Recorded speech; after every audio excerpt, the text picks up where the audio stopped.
What's up, guys? Welcome to your 78th tutorial. Let me check if that's right. 77th tutorial for the new Boston.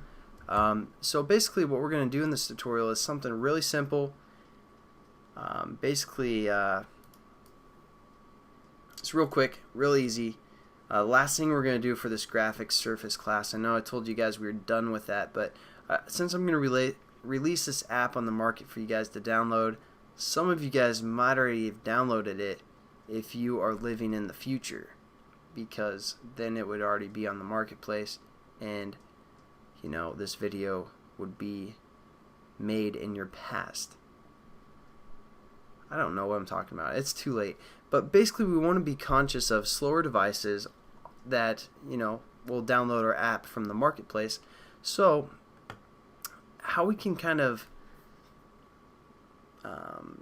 utilize our thread and make it use less processing speed so slower devices can run at kind of the same rate as higher devices.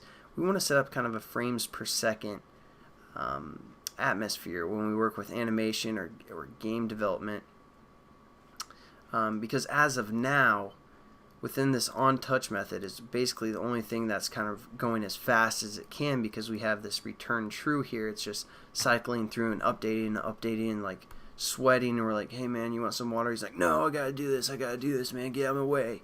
And using all the processing speed it can, we kind of want to be like, hey man, just sleep for a little bit.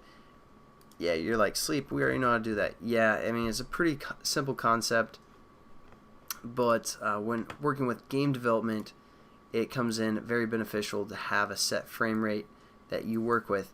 And kind of the concept, or kind of how to create a frame rate, is just doing some simple calculation. For example, if we want to have a frame rate of about 60 frames per second, all we have to do is take 1,000 milliseconds, which is 1 second, divided by our frame rate that we want to achieve, so 60, and that would equal 16.66666666667 frames, or I mean that's the sleep time that we want to have. But we're going to be even more generous and just say sleep, or thread dot sleep, and then we're going to say like 50 instead of 16 or 17, something like that. So this will give us a frame rate of 20 frames per second for the most part. And all we have to do now is, again, surround it with a try and catch. So just hover over and say surround with try and catch, and it sets it up for us very nicely. Again, this is within our on-touch method. And that's going to allow, again, our application just to sleep every once in a while, not use all the processing speed that it needs, and it's not really going to affect the way our application runs. For the most part, it's just going to save some of that processing speed. I know this tutorial is pretty much pointless, but the frames per second is an important concept for you game developers that you want to consider in the future. But as you can see, it doesn't really affect how our application runs for the most part.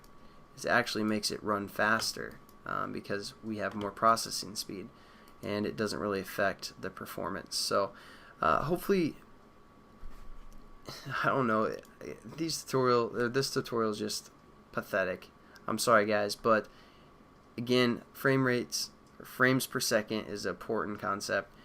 I'm just going to leave it with that because I need to go to bed, and we're going to get into an awesome topic in the next tutorial. So awesome, in fact, I don't even know what it's going to be about yet. So look forward to seeing you guys then, and have a good one. Peace.